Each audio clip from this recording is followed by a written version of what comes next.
Ya tadi sudah didoakan Pak Pairan ya. Saya langsung ke firman Tuhan saja. Dari Pemalang membawa tali. Selamat siang, selamat bertemu kembali. Dari Batang ke Surabaya, besok petang makan Korea.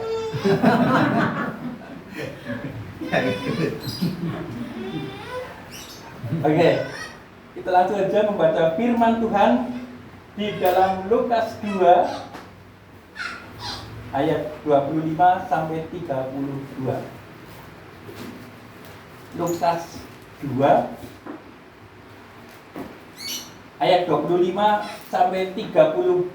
Kita akan baca silih berganti.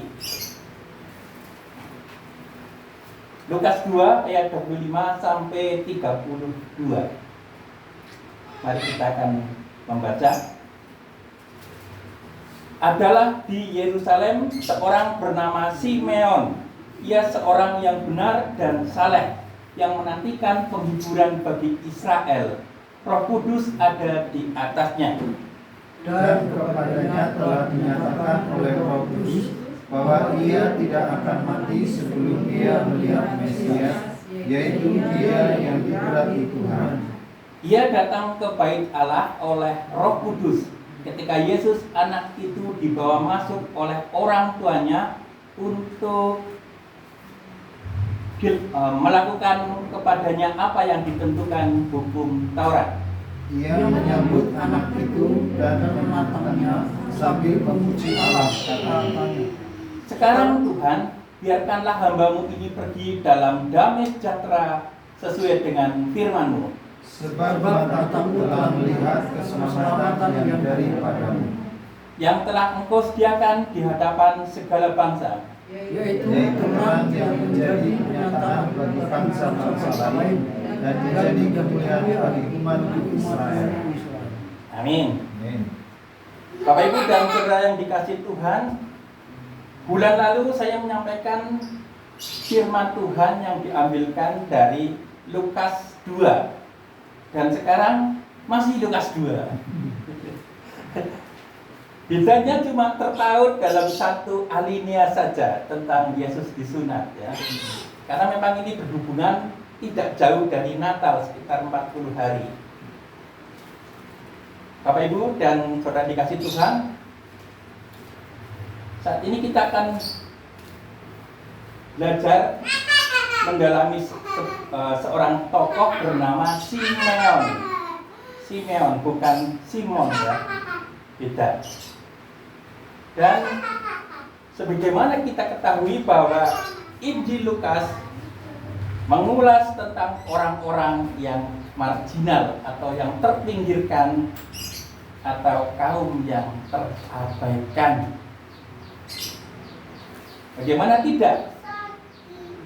Dari Injil Lukas kita belajar tentang orang-orang seperti gembala-gembala, lalu juga anak janda yang mati di Nain, lalu tentang Hana sebagai nabi perempuan yang sebegitu usur, tapi dia suka berdoa dan berpuasa.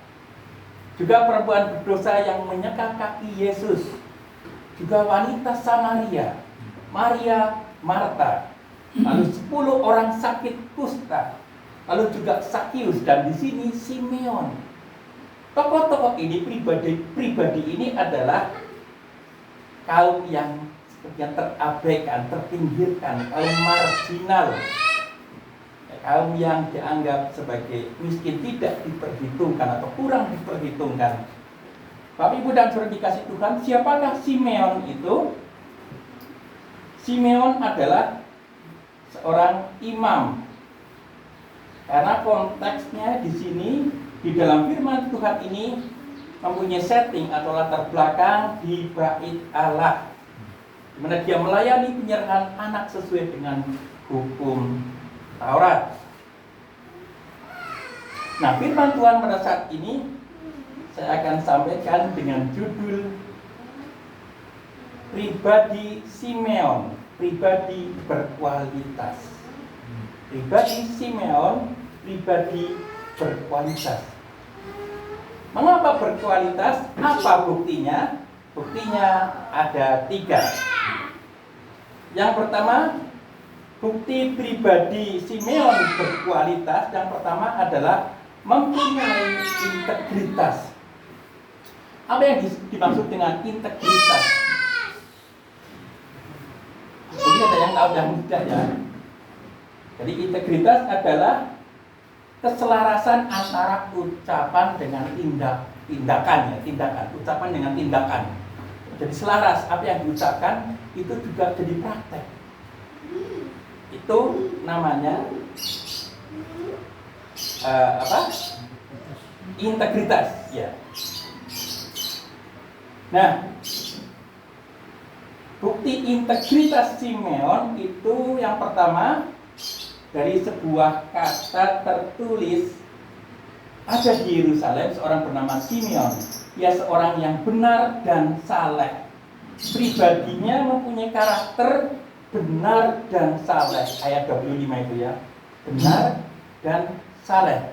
Dan menurut tokoh teologi bernama Matthew Henry dan juga didukung oleh Wycliffe Bible Commentary, itu kata benar ini menunjuk pada hubungan yang baik dengan sesama.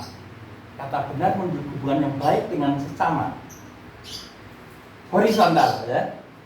Lalu kata saleh menunjuk pada hubungan yang baik dengan Tuhan atau vertikal. Di sini Simeon disetarakan dengan Nuh. Kalau kita melihat di dalam Kejadian 6 ayat 9, Nuh adalah seorang yang benar dan tidak bercela, hidup bergaul dengan Allah. Jadi benar ini adalah dalam hubungannya dengan sesama.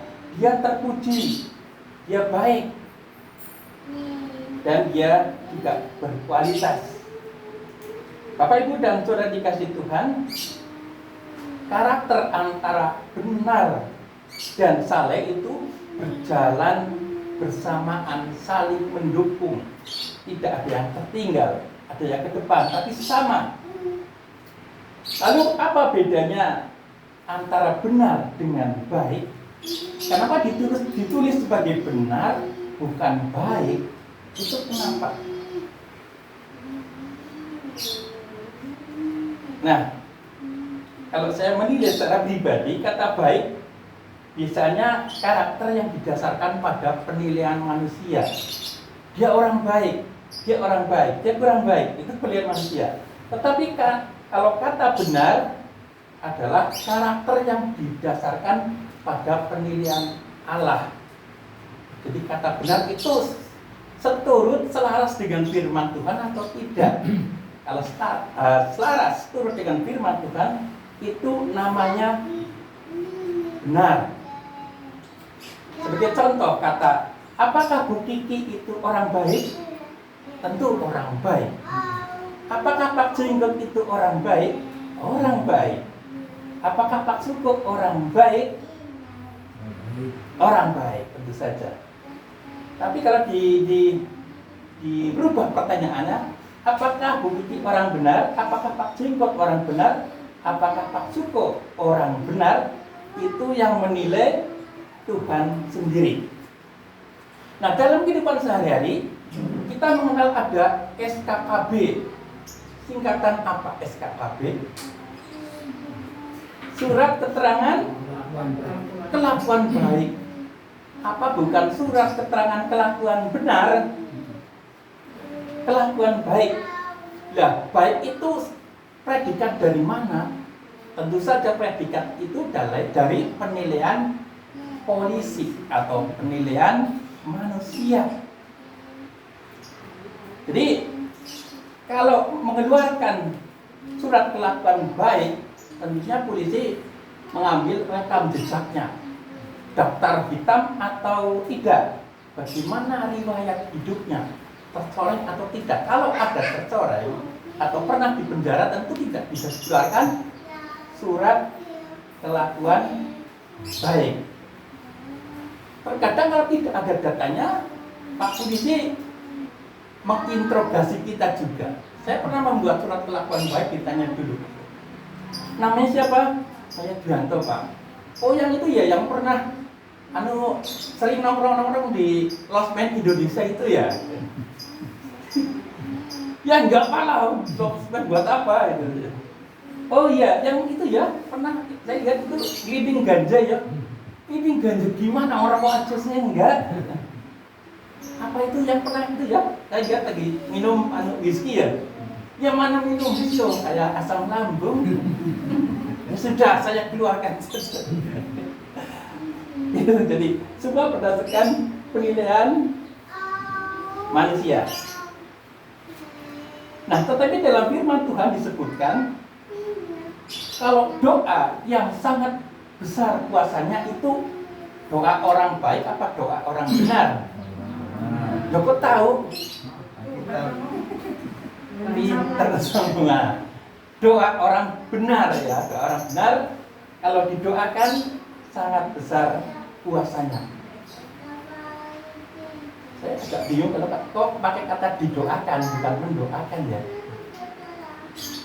Doa orang benar kalau didoakan, mendoakan sangat besar kuasanya. Itu ya. Ya. Jadi doa orang benar ya. Benar ini tentu saja dari penilaian Tuhan sendiri. Kemudian kata saleh, sekarang kita masuk ke kata saleh. Saleh adalah hubungan relasi yang baik dengan Tuhan. Hubungan relasi yang baik dengan Tuhan. Komunikasinya baik dengan Tuhan.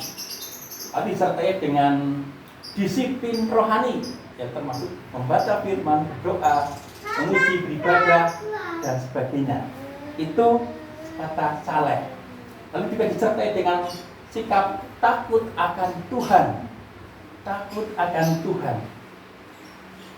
Ya, dan juga mungkin menjaga kekudusan. Jadi ini pengertian dari kata saleh. Bapak Ibu dan Saudara dikasih Tuhan, benar dalam relasi antar sesama manusia itu, dalam penilaian manusia itu bisa berarti baik, suka menolong, lalu juga mungkin murah hati, dewasa, matang, dapat dipercaya, ramah tamah, rendah hati, setia kawan. Itu kalau benar dalam penilaian manusia seperti itu ya. Bapak Ibu dan Saudara dikasih Tuhan, kalau hanya mengambil sebelah bagaimana? Misalnya benar tapi tidak saleh. Bisa apa enggak? Benar tapi tidak saleh. Perbuatannya benar di masyarakat tapi tidak saleh. Bisa?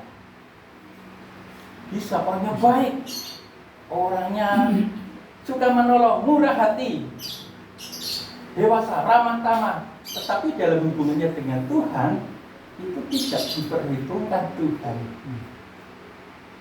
Bisa ya? Karena mungkin punya keyakinan yang lain, bukan berharap pada Tuhan. Benar tapi tidak saleh, seperti itu ya.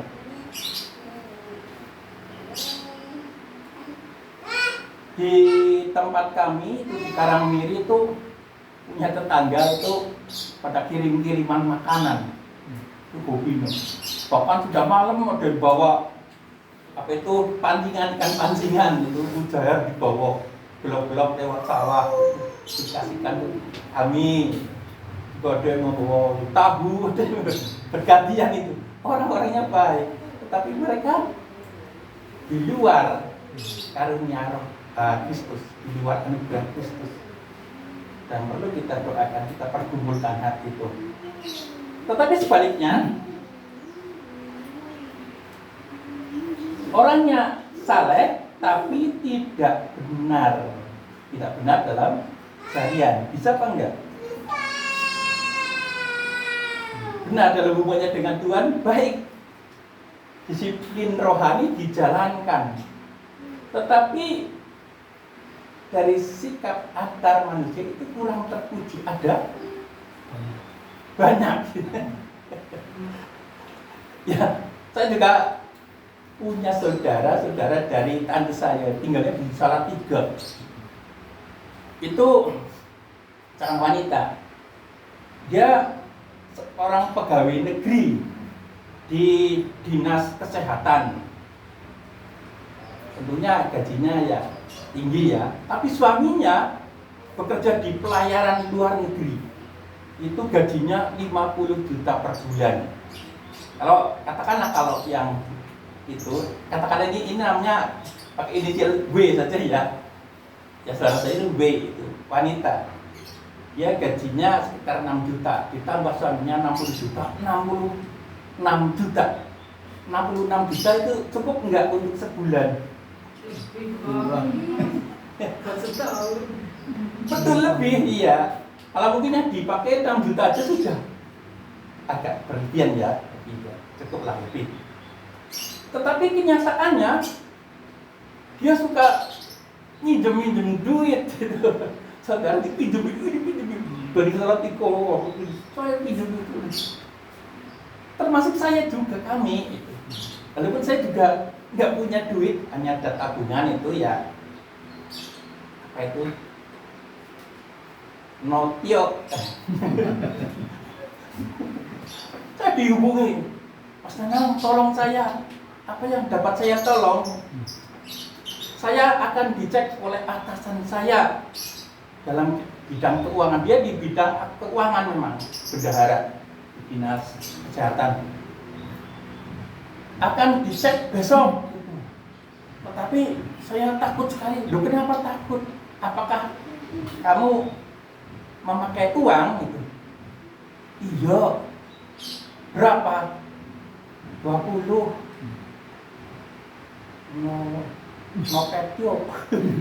Banyak. 20 juta. Tolonglah ini Mas Nanang. Saya bisa dipecat kalau ketahuan uangnya tidak ada, hanya catatan saja. Gimana ya? Saya juga ya memang itu tabungan itu buat kata-kata beli rumah. Tolonglah itu.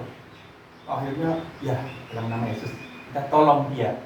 Saya boncengan sama istri. Boncengan naik motor ke Salatiga. Waktu saya sampaikan dia senang, bersuka cita, dan besok aman-aman saja. Ketika dikontrol, di supervisi itu aman, tuh hanya ada ini. Ya, itu. Ya, tapi seherannya itu banyak uangnya, tapi kita merasa kekurangan. Dan kemarin sore, kemarin sekitar 3 hari yang lalu, itu di dalam WA kami, WA keluarga kakek itu dimasukkan seorang saudara lagi. Tapi saudara ini adalah istri sambung dari anaknya mbak saya itu, yang paling ragil, yang paling bungsu. Lah, namanya Tante Ellen itu. Orangnya memang baik, semedulur banget, ramah, gemprapiak itu orangnya. Tetapi sama yang namanya W tadi itu tidak mau terima. Apa hubungannya? Ya maaf, Dek, nah itu lah. Saya itu, perkenalkan, saya juga istrinya itu anak ragil dari Mbak Ismail itu. Dia padahal mengenal, itu namanya W itu mengenal, dia bilangnya saya nggak kenal tuh, saya tahunya namanya istrinya itu namanya si Panut. Tapi kalau saya nggak kenal itu, padahal kenal sekali, orangnya baik. Dia nggak mau terima itu, dia benci karena dianggapnya pelakor. Loh, pelakor gimana? Dia suami itu tidak meninggalkan apa-apa, rumah nggak, mobil dia nggak dapat apa-apa, sampai mati pun dia tetap setia, sebetulnya merangkul semua ponakan-ponakan, anak-anak semua. Tapi sampai saya itu namanya W itu jawab saya, gimana Mas tenang kok disambut baik itu. Loh, kita sebagai anak Tuhan harusnya menerima dia. Kita harus mengasihi secara total, totalitas, jangan setengah-setengah. Mengasihi ya mengasihi sungguh-sungguh. Kalau hukum kasih berkata, kasihilah dengan segenap hati, dengan segenap jiwa, dengan segenap kekuatan, dengan segenap, ya semua dikerahkan untuk mengasihi siapapun dia, saudara dia. Lalu kalau kita mengasihi, jangan diberi sedikit kebencian. Kasih itu total. Makanya kemarin saya memposting itu gambar itu, karena berdasarkan ini.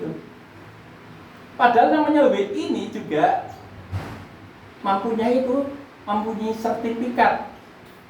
Jadi di gereja sana dia punya prestasi membaca Alkitab 3 putaran berturut-turut dan dapat sertifikat penghargaan berupa paling setia membaca firman Tuhan. Tapi anehnya dia membenci saudaranya, tidak bisa lepas itu. Kamu harus mengampuni, tidak bisa. Kamu membenci, saya tidak membenci, hanya tidak suka. Ya perbedaannya ini. Nah ini apa itu? Salah dengan Tuhan, menyalahkan diri, tetapi dia tidak bisa menerapkannya dalam kasih terhadap saudara-saudara. Ini juga salah, keliru. Ya. Bapak Ibu dan Saudara dikasihi Tuhan, tidak benar juga tidak salah. Ada juga tidak benar tapi juga tidak salah. Itu siapa saja kira-kira? Bisa jadi itu tukang begal ya, pemerkosa, pembunuh, tidak salah tapi juga tidak benar. Nah, Simeon ini benar tetapi salah. Ini menjadi figur panutan kita, menjadi figur teladan kita semuanya. Karakter benar dan salah itu menjadi alasan di sini, alasan Roh Kudus untuk tinggal di hati Simeon. Alasan Roh Kudus mau tinggal di hati Simeon. Loh, kok bisa? Katanya tiap orang percaya menerima Roh Kudus, betul. Tetapi setelah Pentakosta, ya, turunnya Roh Kudus itu diberikan kepada setiap orang percaya. Roh Kudus diberikan pada setiap orang percaya. Tidak akan hilang, tapi surut bisa, tapi tidak pernah hilang.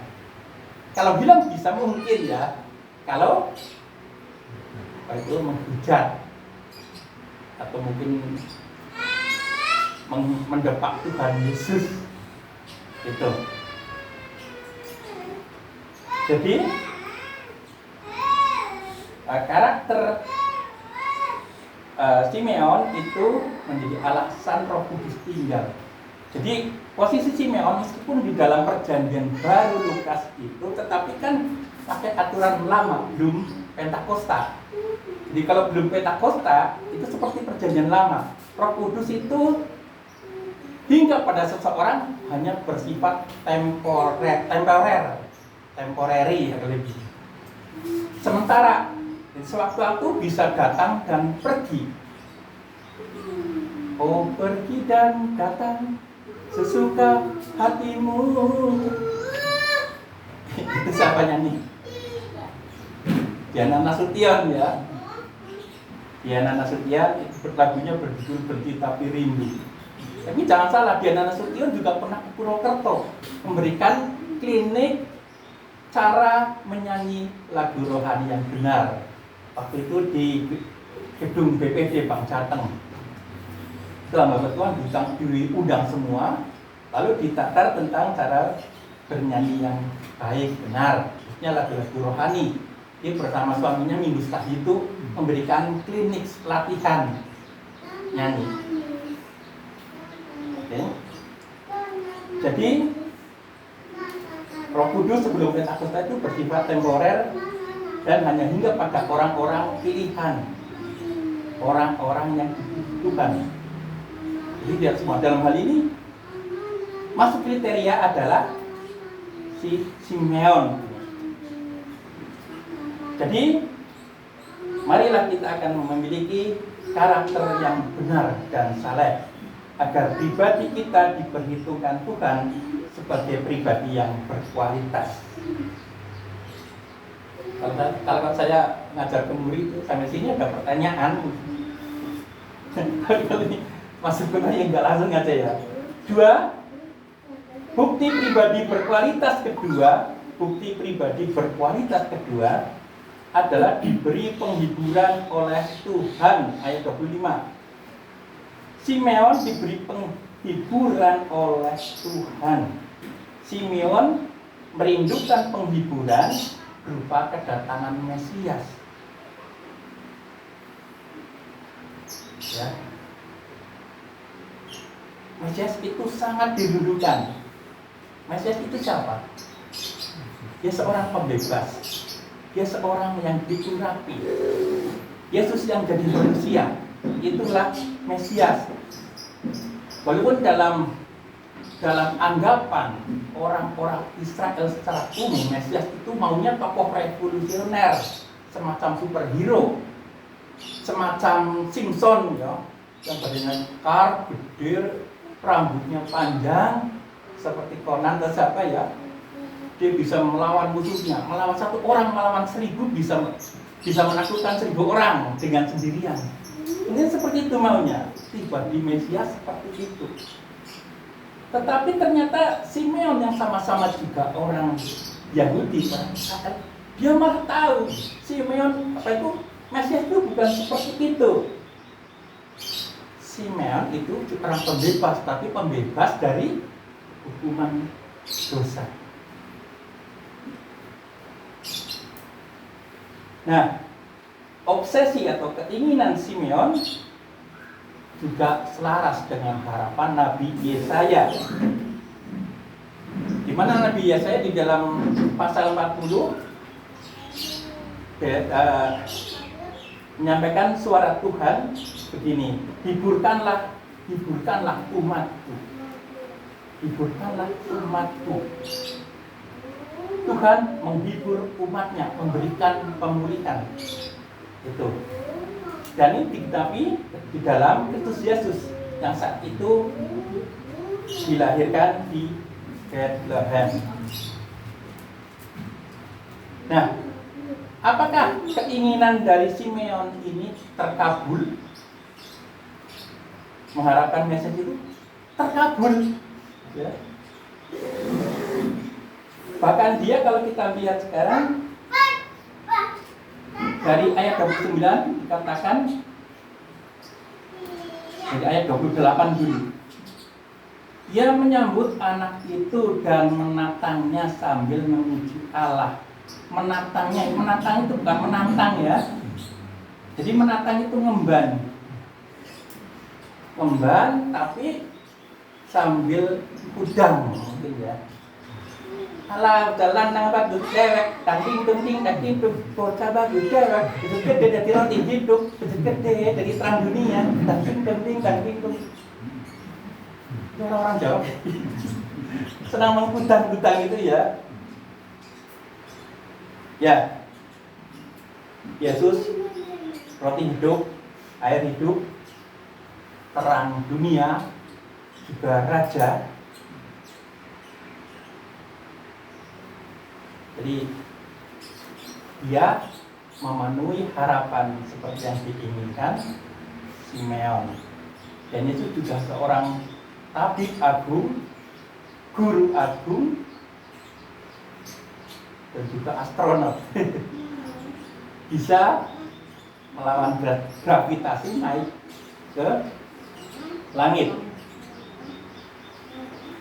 Dan tentu saja Simeon ini sangat berbahagia. Saking bahagianya dia sudah maulah rela saat itu juga nyawanya terlepas. Lihat sekarang ayat 29. Sekarang Tuhan, biarkanlah hamba-Mu ini pergi dalam damai sejahtera sesuai dengan firman-Mu. Menggendong bayi Yesus, dia merasa sangat bahagia, bersukacita.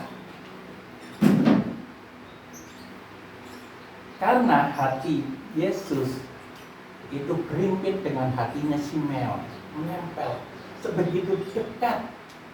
Apalagi kalau kita mengingat Maria mengandung, Maria mengandung. Ketika berdekatan, bayi anaknya si Elizabeth ini yang namanya Yohanes Pembaptis ketemu dengan bayi Yesus yang dalam kandungan itu melonjak karena bersukacita. Ya karena berimpit berdekatan. Makanya di sini tidak heran kalau Simeon juga melonjak saking sukacitanya, rela lah sekarang. Kalau dulu sebelumnya itu di dalam ayat 26 dikatakan, dan kepadanya telah dinyatakan oleh Roh Kudus bahwa ia tidak akan mati sebelum dia melihat Mesias, yaitu dia yang dicurahi Tuhan. Ini Roh Kudus sendiri yang berbicara. Makanya sekarang menyambut di dalam ayat 29, Simeon menyambut Yesus yang sudah ada di dekatnya, dan dia berkata, saya sekarang pun siap untuk mati dalam damai karena sudah bertemu dengan Kristus Yesus. Jadi tidak akan mati sebelum melihat Yesus.